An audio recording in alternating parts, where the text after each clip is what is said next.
Hello, I'm Todd. Welcome to ResearchPod. Artificial intelligence has come a long way, from machine learning to large language models.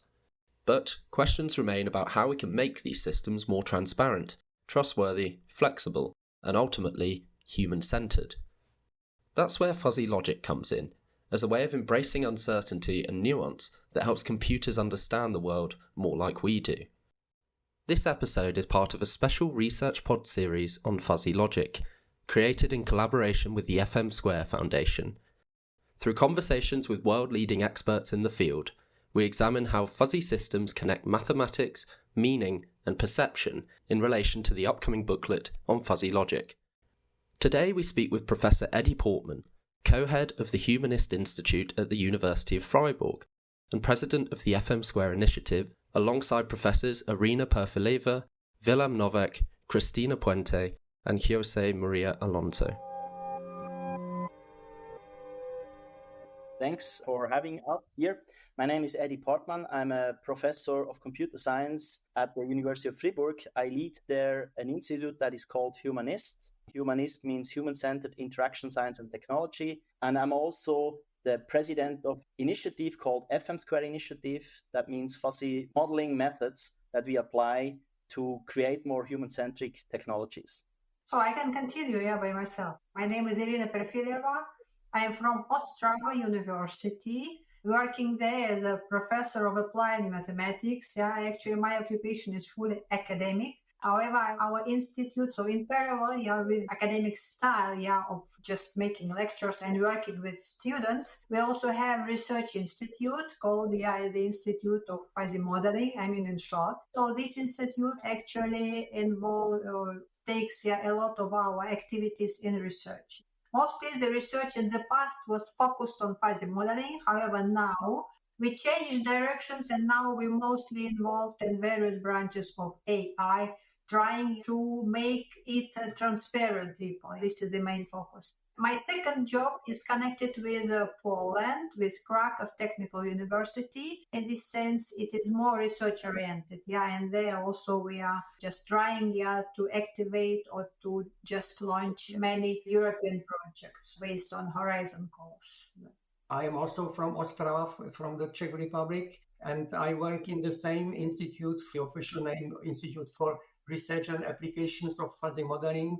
I am professor of algebra and number theory. Currently, I have only PhD students, and my main focus is research in the theory and applications of fuzzy modeling and fuzzy logic. Then maybe Cristina? Hi, everybody. My name is Cristina Puente. I'm professor of Pontifical Comillas University here in Madrid, Spain. And I belong to the computer science department. I am professor of programming languages, and I am professor as well of natural language processing, which is my specialty. And my research is focused on NLP, artificial intelligence, and fuzzy logic, especially in causality. Hi everyone, my name is José María Alonso. I'm working as a professor in computer science in the University of Santiago de Compostela, even if my background is in telecommunication engineering.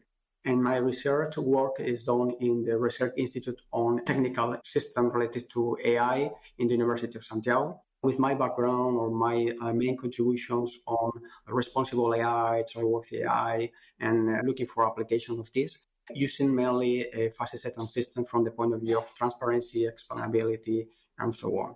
And in recent years, we make a lot of emphasis in how to translate information from these systems in natural language. So we are in the borderline between NLP and fuzzy logic and then AI, looking for assisting humans and looking for ways to have human-AI interaction. Thank you, everyone. Edy, would you like to give a summary of what the booklet's about and maybe the purpose of it?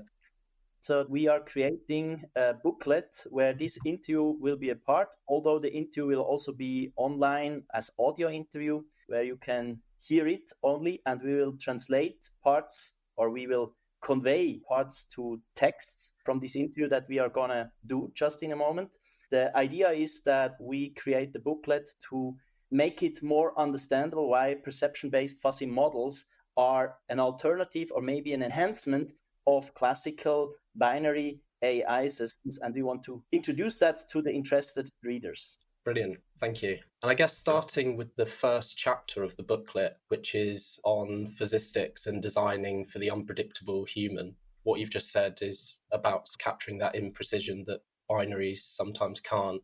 Could we start with you, Irina? And would you be able to just tell us a little bit about preserving any ambiguity that humans have and how physistics is a really good method for doing that? So I have reformulated the first question as a so-called hidden goal in it, and this is how to preserve ambiguity in fuzzy judgment rather than to reduce it to binary inputs. What I see as a key challenge is how we understand the notion of ambiguity, because ambiguity appears in using different words for notifying similar or even equal notions, called as synonyms.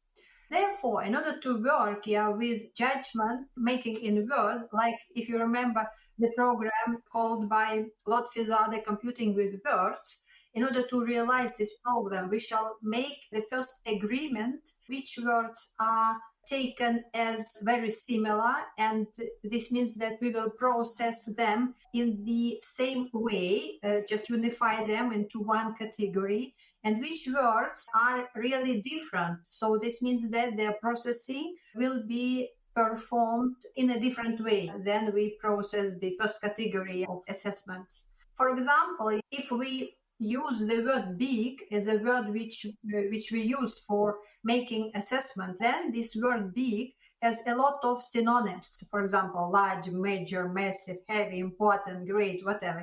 And they can be put together into one cluster of similar words in such a way that they will be processed in the same manner. So this is the important. And if we switch to the type of processing using fuzzy logic, first of all, we distinguish actually fuzzy logic as in the mathematical sense or fuzzy logic in broader sense when it is used for making computations. And if we consider these categories from mathematical fuzzy logic, then the structure which is useful to be applied to the processing of this type of estimation is known as residuated lattice. So I will not go into the details. However, I just want you to stress that different to binary logic, which is based on, say, linear structure of truth values, a residuated lattice is really a partial order structure, which is richer than the structure of binary logic. And therefore, it allows to express with more accents of making assessments of degrees of truth.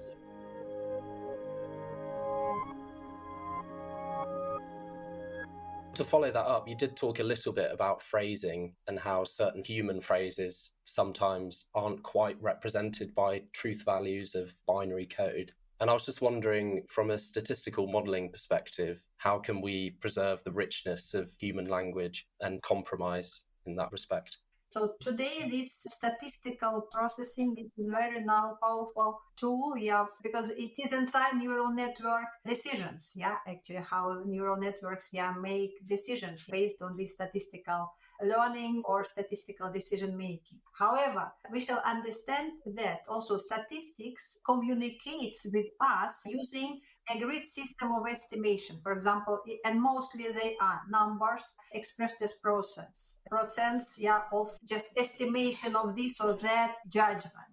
And we shall understand that the numbers, they are symbols as well as linguistic categories. The only difference is that numbers are processed using different machinery, for example, arithmetic or algebra, and linguistic categories processed using, again, other machinery. So we shall distinguish, and in most cases, this is a matter of preferences. For example, designers of this or that systems, the language they understand. And then, because of that, they also force us to apply their language. However, we can also continue working in the language which is more appropriate to us, for example, using fuzzy logic categories. And then, so I claim that actually this is a matter of retranslating. We can still work with fuzzy logic because it gives us a richer structure of how we can express ourselves. And if somebody requires, we can retranslate to any other language. That's it. And from like a design perspective, how do you think fuzzy logic can help designers account for unpredictability and nonlinear human behavior?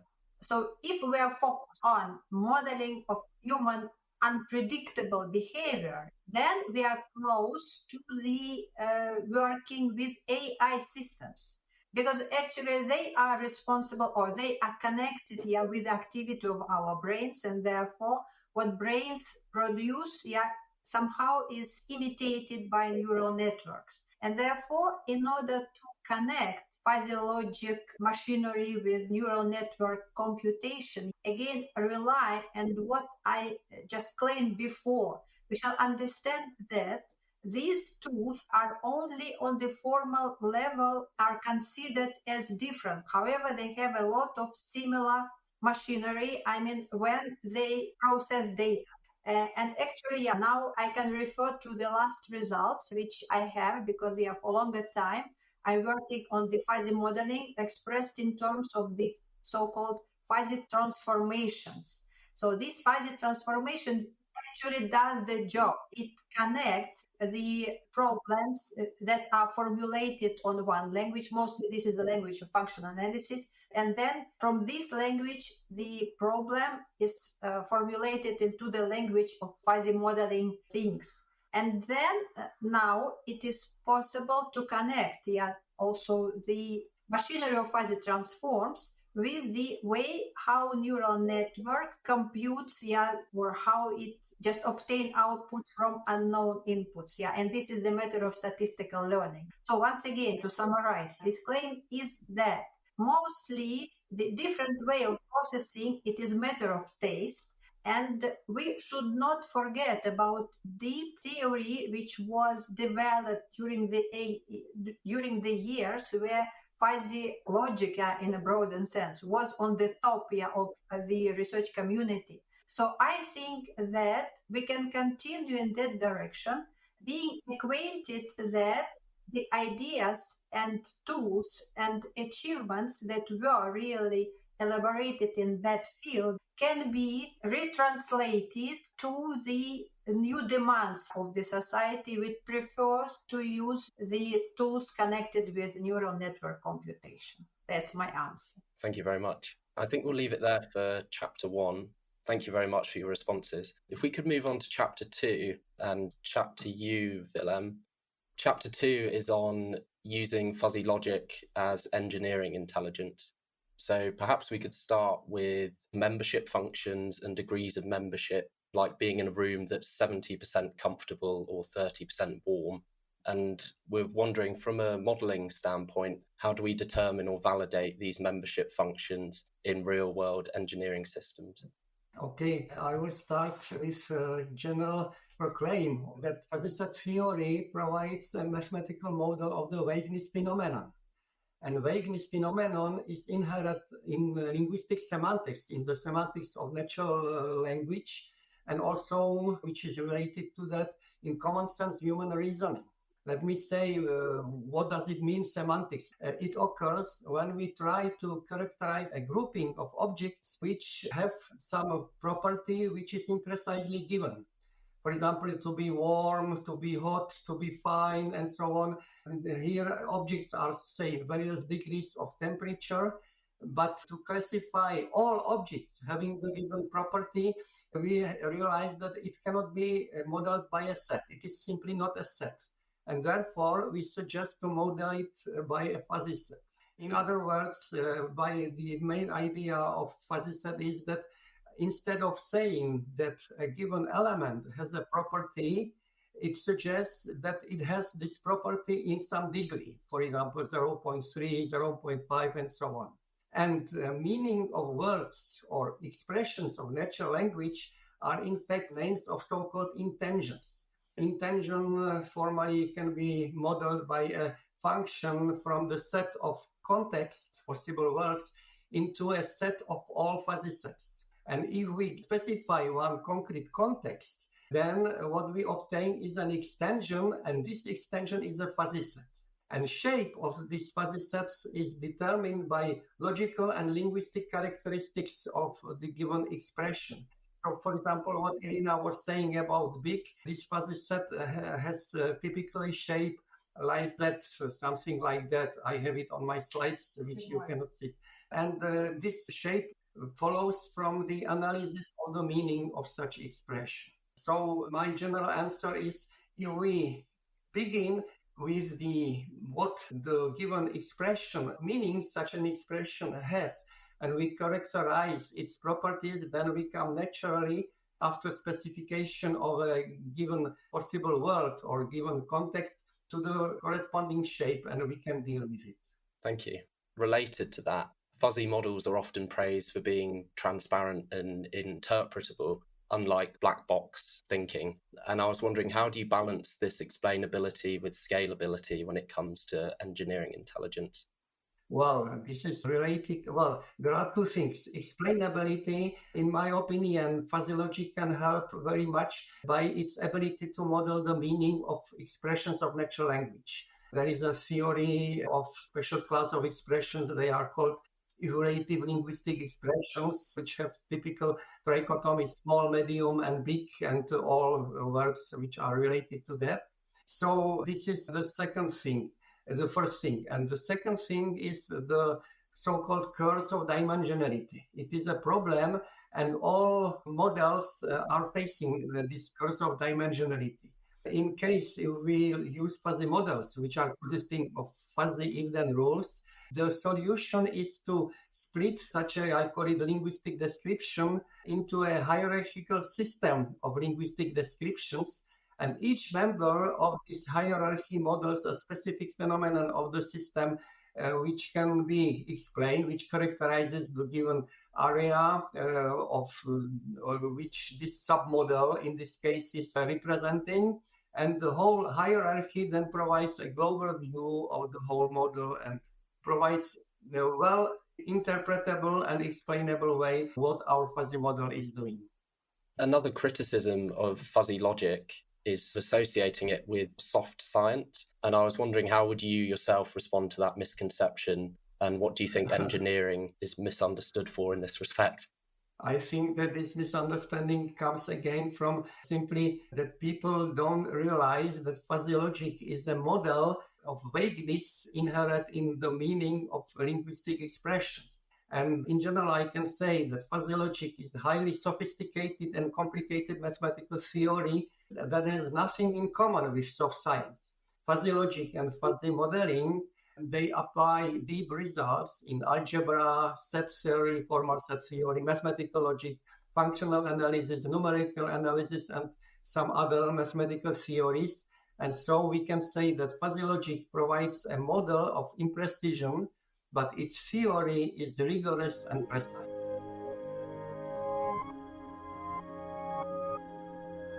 Can we move on to chapter 3 with you, Cristina? And this chapter uses fuzzy rule systems to model layered social cues. So, for example, if the smile is warm and gaze is steady, then interest is likely. In your own work, how do you define and validate causal relationships in such perceptual non-binary domains? Well, this is very complicated. I totally agree with Vilem, Irina, that this fuzzy theory lies under very well solid mathematical theory, because it's very difficult when you have to validate that the smile is bright, or that person is happy, or that there's a flirting between two people, how to translate that into a machine. You know, the language itself is very blurry and fuzzy. It depends on people, it depends on context, it depends on geographical locations, it depends on many things, even the moods of who is speaking. For instance, I'm a Spanish speaker, as José María, and we don't speak the same accent. Many of our expressions are different and their meaning are different. So we need a very solid framework to get all this information, because there's lots of very difficult variables to model. When we deal with, for instance, causality, when you say a deterministic rule like if A causes B, that is very easy because it cause and effect, so it's direct. But real life is not like that. It's not a deterministic process. It depends on context. So you need a very flexible framework to model all these variables, all these perceptions, all these feelings, because maybe for me it has a feeling, but for the person in front of me, it has another completely different. So it's like getting into the computer, a negotiation process that lies in lots of interviews, lots of information, but most important, I would say, it needs a lot of feedback, okay? To get the feeling of how to model, for instance, a smile, if it's positive, it's negative, you cannot model it. If it smiles, it's great. If it doesn't smile, it's boring. No, because there has to be a range of grades, because maybe that person is sad and he doesn't like to smile, or maybe he's very happy and his smile is like this. So you need a very solid framework, very flexible, to get all these fuzzy sets and possibilities to model all this imprecision and all these situations. Talking of feedback and sort of flexibility, with feedback loops, they're quite central to flirtation and to many forms of social behaviour. And how does fuzzy casual modelling capture these dynamic, evolving interactions? And do you think machines can ever learn to adapt in real time the way that humans do? Well, I think you got one of the most difficult topics to model, because flirtation it depends on, it's so personal. What I like for flirtation may not like it the people. The computer has to establish like a negotiation process with that people to get what he likes or what he doesn't like. So all the parameters have to be continuously changing or remodeling, because it has to be very flexible to get all these causes and consequences. In fuzzy logic, Lotfi Sade named what he called multi-causality, fuzzy multi-causality. And it's very difficult, and it's, in this case, it's the same, because it might depend on many factors. In this case, may depend in the context, the person, the language, the geographical area, the age of the person, the gender, the mood. So how to deal with all this in causality? As Vilem and Irina said, you have to take into account the language, because the language is imprecise. So you have to get the imprecision as a variable to model this type of causality, because it's not deterministic. It's not A causes B. It's A causes B with an uncertainty degree. So this fact doesn't provoke this other fact. So the modeling of this type of situation, special flirting, that it's very, very complex. I think when I saw it, I think it's the most difficult situation you can find, or one of the most, is to negotiate with the people, person that is in the system. It's like evaluation process. And that is how you will be able to model all these situations. Thank you. And sort of in relation to that, and you may have already answered this a little bit, but I was wondering, what do you think the role of language is in fuzzy modelling, and how to avoid misrepresenting meaning when translating it into computational rules? Language is imprecise. I think the best way to modulate language is by using fuzzy logic, because it provides a whole framework to model imprecision, and you have to play with that. And when I say I'm happy, as they previously said, what is happiness to me? Because maybe I'm happy, but maybe Eddie, other person, is a little sad with my happiness, So language is very imprecise. Taking into account that language, for instance, you can use irony, and it's very difficult to model, because irony is a kind of humor. And maybe what is very funny for me with irony is absurd for other people. And it depends on the geographical area, because, as I said, I'm a Spanish speaker. I live in Spain. If I live in Mexico, even being Spanish might be completely difficult for situations. The words might be difficult. So how do you deal with that language? And the situation might be completely different. So you cannot put crisp values to language, because I think it's out of context. It's very difficult to model language with this rigidness of risk values. You need fuzzy sets to make it as more flexible as possible to deal with all these complex situations, because real life, you have lots of situations and you have to model it with this language that may vary in a completely different way from one place to another. Brilliant, thank you. And just to follow that up really quickly, what do you think are the comparative risks between using a classical model and a fuzzy model? I think a classical model for flirting is out of context. Look, I don't know there, but here in Spain, we have a TV show that it's called First Dates. You have like the rules that you may follow to like your date. And it's useless because we have many different things. People are different one from others. So if you go with a list of rules and saying I have to do this and this and this, it might end up in a good result. It doesn't get you a success factor because you have to adapt to the situation. And that's what fuzzy logic allows you, to adapt your system to the situation, to adapt your computer to the people who is trying to flirt with the computer, trying to interact with that computer. And that's the best way to do it, because as I said, the real world is not precise. It's very imprecise. So you have to get a framework that allows you to deal with that imprecision in the best possible way. Fantastic. Thank you. Moving on to the next chapter, which is on ambiguity, trust, and design of explainable machines. Can we turn to you, José María? And starting off, this chapter explores a shift from decision-making to deferment, where the machine doesn't aim to resolve uncertainty, but reflects it back meaningfully. In your own work with explainable AI, how do you see this kind of hesitant intelligence changing how we design human-AI interaction? Thank you very much for this nice and challenging question, Todd. First of all, I agree with many of the comments and advantages highlighted about fuzzy logic, the mathematician point of view with Irina and Vilem, and more computer science view with Cristina. I would like to say that nowadays people is talking a lot about artificial intelligence. And when we are talking about artificial intelligence, this is becoming a multidisciplinary field. So we need people coming from mathematics, engineering, linguistics, but also people from psychology, social science, and so on. And why I'm emphasizing this in a way to answer your question? Because I think one of the main challenges that we have nowadays is that people associate artificial intelligence with language models. These language models, unfortunately, they are not trained with fuzzy logic. They are trained with statistics, with correlations. So it's really hard that this type of system, because of the way how they are trained with huge amount of data, but without any knowledge engineering or any logic behind, any formal model behind, they can really appreciate causality, as Cristina was discussing before, or this hesitant information, or whatever.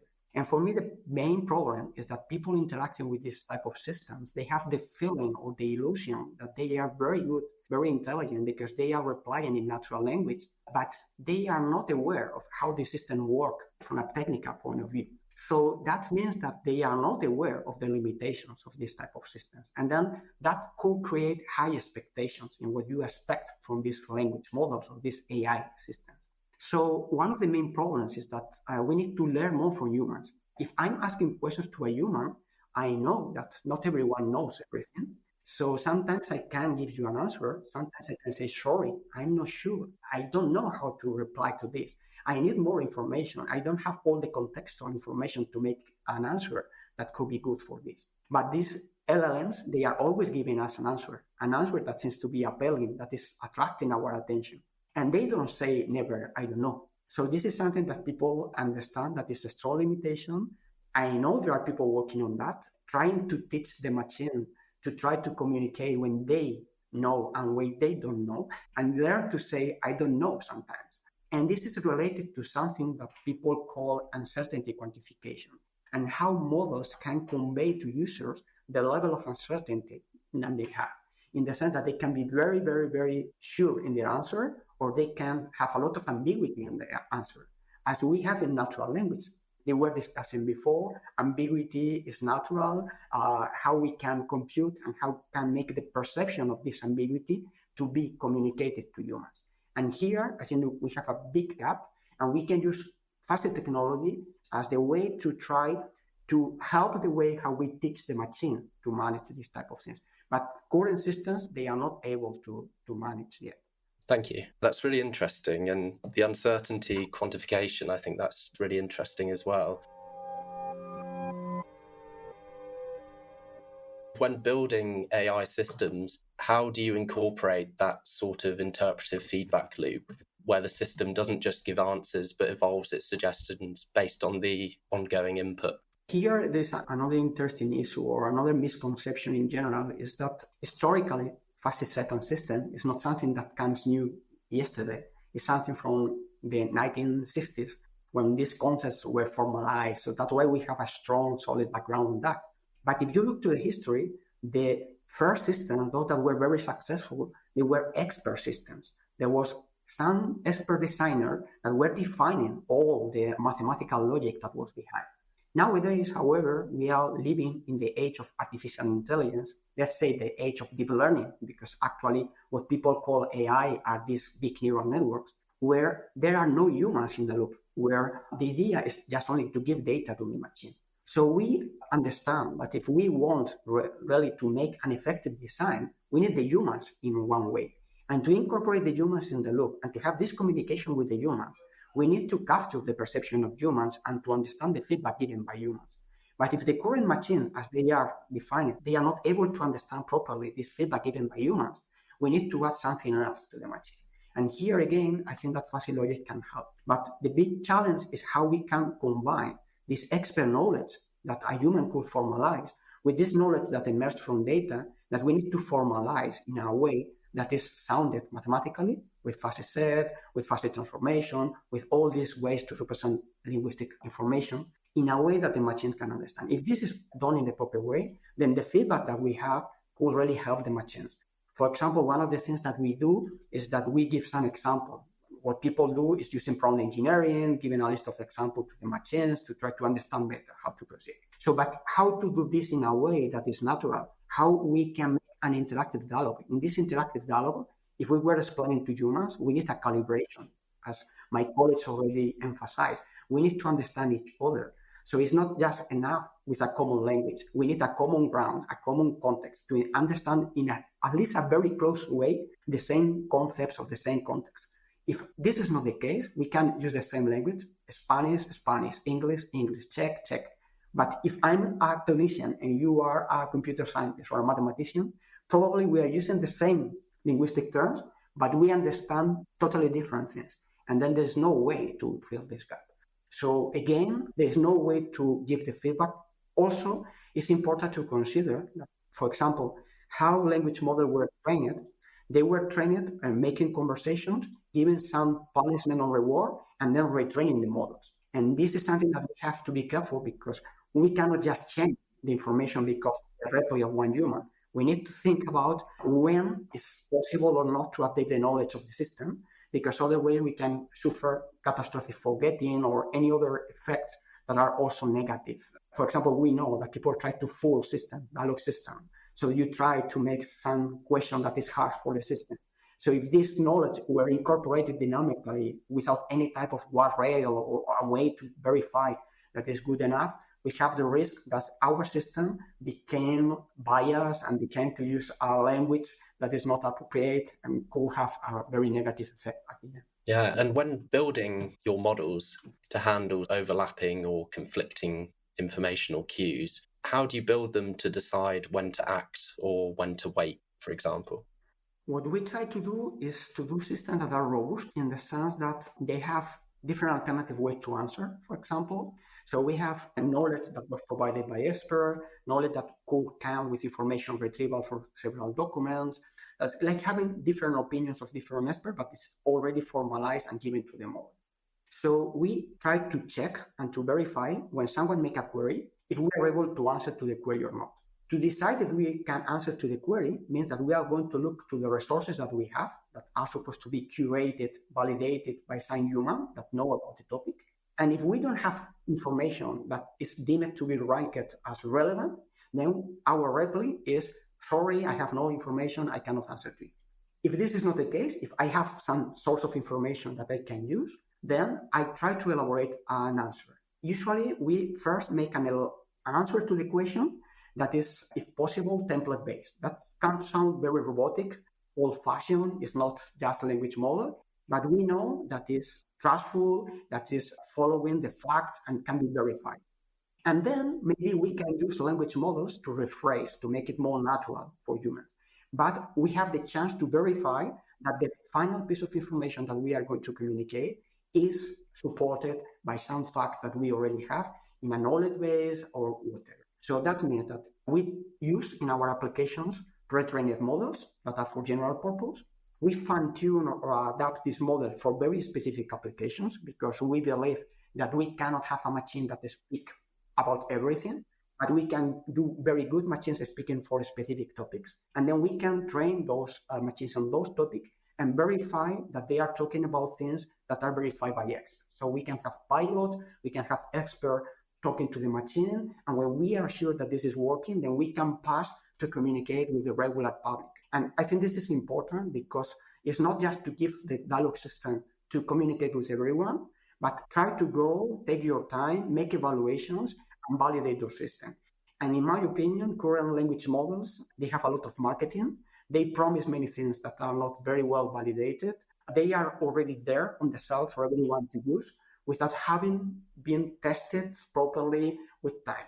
So for me, this is very risky. Probably from an ethical point of view, is not the best. But imagine if the people in pharmacy industry or medicine, they will doing this for drugs or pills or whatever. We want that they are validated. We don't want just to try and see what are the side effects. So here we should be careful. And when we are making talks about responsible AI and how we can use fuzzy logic in this context and so on, we emphasize a lot on education of people, in telling people these are the pros and cons, advantage, disadvantage, and be aware of the risk of using this technology. Because otherwise, maybe in 20 years, we have problems like we have with social network, problems of addiction, problems that maybe we cannot imagine nowadays. But we should try to keep this under control, at least as designers, because our profile is in design and technology. So then, in order to be sure that users are using this in a safe way, I'm not interested in the perspective of marketing companies making money. I know that to make this design feasible, we need money, but the driving force should be only gaining money. It should be to make a system that is robust and that is helping humans and not manipulating humans. Thank you very much for your responses. And finally, can we move on to you, Edy, and talk about meaning machines and the logic of human thought? So we often think of AI as a pursuit of precision, but perceptual computing accepts and even invites imprecision. So how do you reconcile this with the drive for accuracy in most tech systems? And what's the value of designing systems that say probably instead of definitely? I guess I will present here the last viewpoint on that. We had mathematical viewpoint. We had also a computer science and engineering viewpoint. I am also a computer scientist, but I'm also, I would say, a designer. And I'm working also with companies because I have to convince them. So I also am connected a lot to business because I'm building right now something that is called resilient systems. And as artificial intelligence, because resilient systems are a kind of artificial intelligence, this is also a field that is totally inter or transdisciplinary. That means we are working with psychologists, sociologists, but also engineers. You have resilience there, you have it everywhere. And this is maybe a last viewpoint. I try to integrate, because this is the last chapter that we are going to discuss about, and I try to integrate or to wrap up somehow what was discussed, because I do not want to repeat. I think I value all the answers that you were able to gather. So I would like to repeat or to close that up. And I think your question about like going more in approximation than being precise can best be summarized by a British logician that lived about 100 years ago. His name was Carveth Reed, and he said it's better to be roughly right than precisely wrong. And I think that is exactly what also Lotfi Sadeh said when he created or he came up with something that he calls the principle of incompatibility, that states that as complexity of a system increases, our ability to make precise statements that are also meaningful and significant about the system, that diminishes over time. So the problem with that, and this was done also in physics before, for example, Pierre Duhem was researching that. He said, like, sometimes you cannot be that precise that you wish to be. For example, if you ask me, Eddie, how tall are you? I would say, like, I'm 1.75 meters. And then you ask me back, hey, Eddie, are you sure about that? Then I start to doubt. Am I really 1.75 or am I 75.5, 75.6? I cannot say it that sure anymore. And what I want to repeat here, or to reply in a nutshell, is sometimes it's good enough to have the knowledge as a summarization that we should deal with and not go into more precise data, because more precision, sometimes it's not even feasible to get. If it's feasible, it also varies cost, because we have to get this data. We need more data to learn, for example, big data, machine learning, large language model. And also the more data we need, the more energy we need. First, to have the sensors to get the data. And second, also to process the data, we also need more energy. And I think there is even one more problem also with that when we think of society, that I'm thinking in resilient systems. The more data this big corporation or states need, the more they spy on people. And the more they spy on people, the less privacy preserving you are living in an environment. So I think we should definitively move somewhere where we somehow look more into how human brain is working. And human brain is more a filter than data processing machine. So we try to filter away what is not necessary for the moment. And maybe we should scale or learn from that and build more technology based on that. Thank you. Again, the question I'm about to ask, and perhaps you can give sort of a general overview of this question, because we may have touched on it before. But going back to Lofty-Zade, he introduces the idea of fuzzy granules, so categories like young or cold that we use all the time in conversation. And what does it take for a machine to compute with that kind of language? And how close are we to that goal with the systems that we have today? You know, also here, I do not want to repeat what the others already said, because we discussed about that. We could say like that is, we are using linguistic term to create linguistic summarization. But what I think is the main behind here, now coming from another perspective, looking at this, is kind of like that we should move from a measurement-based system to a perception-based system to include language. Irina already talked about computing with words and perception. So that means if you want to talk about how you perceive the world, you need language, and language is imprecise, and also your perception is imprecise. I could best visualize that with, for example, we use the word stop and go. If we are in traffic in a city, we are in stop and go. A machine, an exact machine, to define the rules, it says, for example, how many kilometers an hour do you drive right now? 15, 20, now 12 again, now 18, and this is somehow stop and go. But we do have this definition of what it is. But we humans, we can use the preserving word, stop and go, and we do not need to go into this exact definition of what we mean by that. We can do that with fuzzy sets, where something is belonging to the set more or less. So we can say like, how fast are you driving? Instead of saying like, either you are driving fast or stop and go traffic, or you are stopped, we can say like, how fast are you? So instead of asking also in, maybe if you translate that to artificial intelligence, is something intelligent or not? We can ask like, how intelligent is something? Or we also touched on ethics. We do not ask maybe, is something ethically correct or not? But we ask how ethical it is. So we move from a yes or no, this binary world that we also talked about, into a world where we have grays of shade, where we say like, it could be more or less. And then we have something that we call alpha cuts or cuts, where we say like, we need to cross this boundary that we can say like, this is now a safe technology that we may use in this or that respect, instead of going like, either you have to be 100% sure or not, because to be 100% sure is what I tried to address with my first answer. Is not easy to come up with technology that can do that, because we cannot even do it in physics and in reality. Thank you. Moving on to the final question, you've worked extensively on perception-based systems, from time series modeling to public service application. What kinds of real-world problems do you think perceptual computing is uniquely suited to solve, and problems that conventional AI just can't handle well? In machine learning, for statistics, you need millions of data points to understand something, to learn something. And human beings, they can see one data point and they already are able to recognize it is. Although it's only approximative, they know what a cat is, and they don't need millions of cat pictures to understand what a cat is in the end. So I think instead of having this brute force attack with statistics to understand what something is, we should develop and enhance our understanding maybe of biology, how nature is doing that. And I think that is also what Sade was famously saying, like, if you have a hammer, or everything looks like a nail. And he said, like, a lot of statisticians and AI researchers, they have right now the hammers, and they think every problem is now a nail.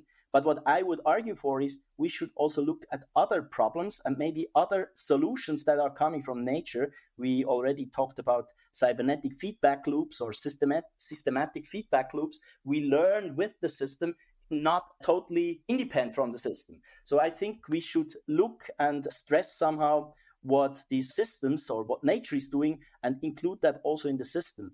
And based on mathematical theory, I also believe that we should enhance, like NoSQL in databases. So SQL means structured query language, and NoSQL means not only structured query language. So structured query language is based on relational algebra.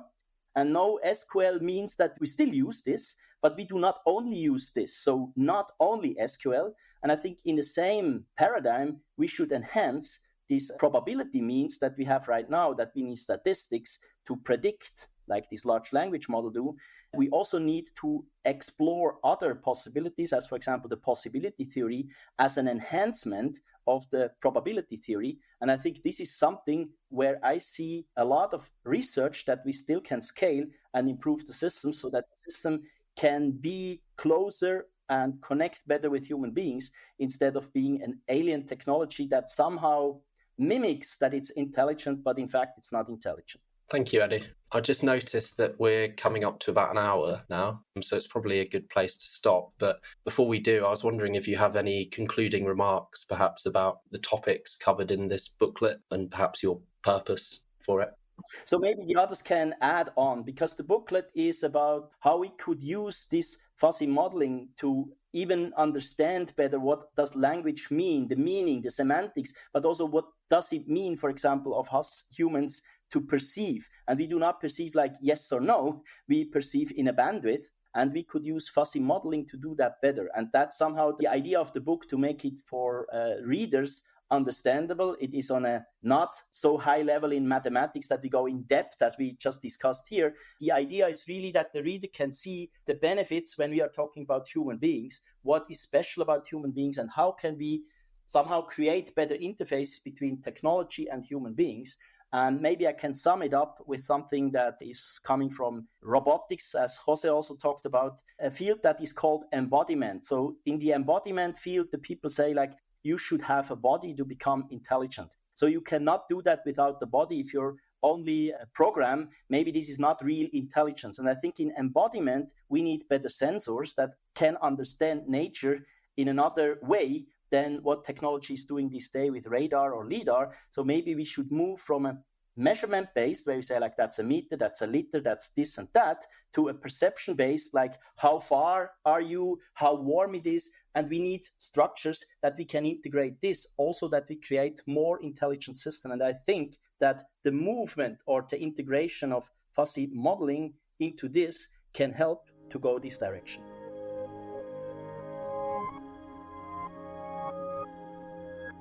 If I can add a remark, I want to say once again, thanks for the invitation to take part in this booklet. I really appreciate the initiative, because I think this is something that we really need to let people outside of the fuzzy community that they don't know about advantage and disadvantage of this technology, how this can help in the development of AI nowadays. And I emphasize this fact because I was teaching in summer school for artificial intelligence engineers, and they know a lot about mathematics, statistics, but they were not aware even that fuzzy logic exists. So it's difficult that they incorporate this type of things if they don't have resources like this to try to explain them which are the advantages and how they can use it. Because remember, we have computer science based in Boolean algebra. Boolean algebra is 0 or 1. This is the basic of computers. Everything is 0 or 1. This is totally against the principle of fuzzy logic, where we have degrees. We have something that is in the middle. So we need people to know that there is another way to do. And it's not only probabilities. I fully agree with Edy that we need to see possibilistic theories in combination with probability theory, because sometimes you talk to people working in probabilities and they have the feeling that we are competing, that one thing is fuzzy logic, other thing is probability, both are ways to deal with uncertainty. But I think it's not the case. I strongly believe that there is a gap and there is a way to try to combine and to go a step ahead. That's my view, my final remark. I like one small comment. Fuzzy logic is about truth, not probability and not possibility, but truth. We are speaking about truth values that a given object has a property or not. However, fuzzy logic also is taken at least in two possibilities. So one is mathematical fuzzy logic, and this is what Vilem is speaking. And another is fuzzy logic in a broader sense, which allows us to make assessment, to estimate the quality of the obtained results.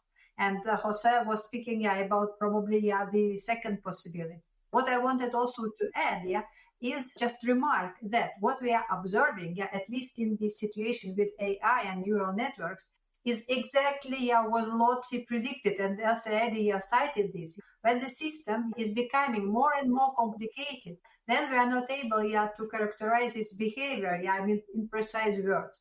What does it mean? If we focus on a lot of books, textbooks, that characterize us, the computation way of neural networks. So in all these books, there are a lot of information about details. So we know how particular perceptron works. However, we are not able to put these local things together.